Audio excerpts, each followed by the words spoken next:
Things are happening.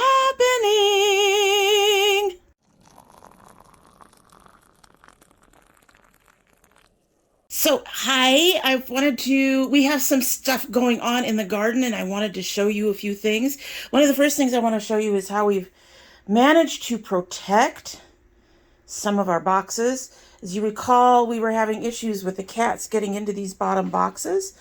I bought this netting.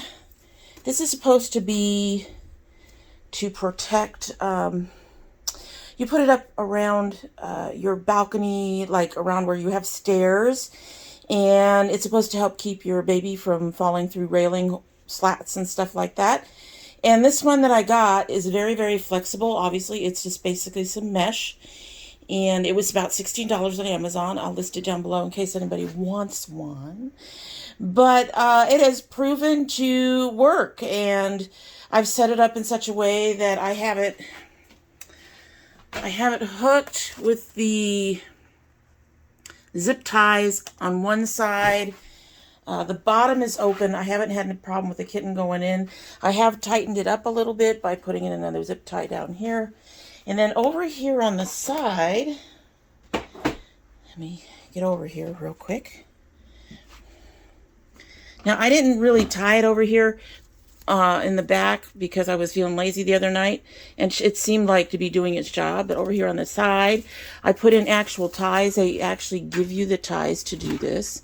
Hold on a second. Let me get this out of the way. So as I was saying, they actually give you the ties to do this, and I can tie it off the side. I'm going to be putting that stuff back there because it seems to really help deter some of the shenanigans from our kitten. And as you can see, it's just very, very flexible netting. And I have tucked it underneath in some spaces, but it does help protect. So I'm going to start with our bad news first. And that is we're losing the hobs. We had to bring these in last night. And because it really started pouring rain. And they may have just not survived, or our kitten may have gotten to it when we weren't looking. But I went ahead and brought them in, even though I can't fit them underneath anything at the moment. I might be able to bring that across. I'll have to check that out. If I can bring that across, all the way across, and yeah, I can bring that across. I don't know if that's going to help much with the cat, because I have to be able to bring it up and over to protect the bottom. But I'll look into doing that. I'll see what I can do to protect the... I'll see what I can do to protect the plants from this plant from the kitten, because we're waiting for the chocolate hobs to come up. But these have been looking kind of, I don't know, weak for at least a week. They've been sitting there and not doing anything. They're not growing.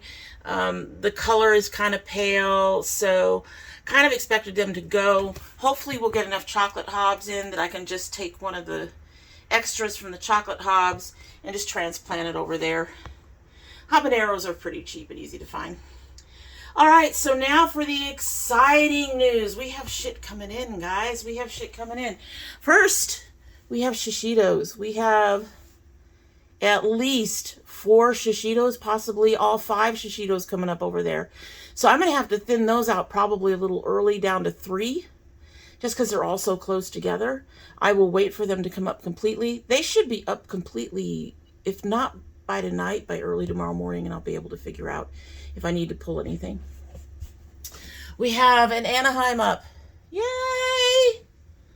This other box over here doesn't have anything quite yet. You can see this is one of the boxes that the cats had their fun in initially. Our Ooooooohhhh dulces. I put in 5 seeds. We have 5 seeds. Count them, 5 seeds coming up. None of the, the ají charapita is just starting to show its little head right here. I'll just do this. See what's right there. Right there. We've got one out of those 5 seeds already coming up. Waiting on the dragon claw, but the dragon claw, I'm not surprised. They're fussy seeds. Back here we have our Big Daddy Marconis. Again, it looks like, well, it looks like 4 of the 5 seeds are already on their way up. I'm not expecting these Marconis to do anything. We'll see. These were old seed. We'll see. We'll see. And that is it for now. I'm not seeing anything in any of the other boxes. This box, I believe, is it this box? No, that's not the one. Yeah, no. That's not the one. This box here just got planted yesterday, so I'm not expecting to see anything for at least 4 or 5 days, possibly 7 to 10 days. But I'm real excited because we've already got stuff coming up, and some of it is coming up very, very strong. Now, we tend to take our boxes outside and put them on the porch and give them some sun, which is another reason I'm really surprised about the hobs. But the hobs have stayed outside. That might be part of that issue. But, so they've had some sun. We're not doing it today, and I'm not sure we're going to be able to do it much in the future because we're about to get a table on the porch. But there we go. I'm not going to take you outside. The purples are still not doing anything. Yeah, so we're still waiting on those. Those should take about anywhere from 3 to 7 days before I decide that they just aren't going to come up at all. But anyway, I wanted to go ahead and do that quick, brief, how exciting, we've got shit coming up. Update with you guys. And as you know, we'll keep you updated through the summer. I am getting ready to drill holes in my square boxes. I'm trying to pull one up. So these are blown boxes, just like these are blown.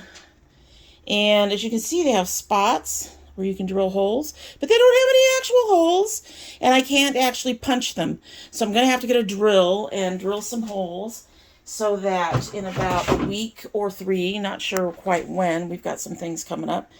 When I buy the dirt, they are ready to go.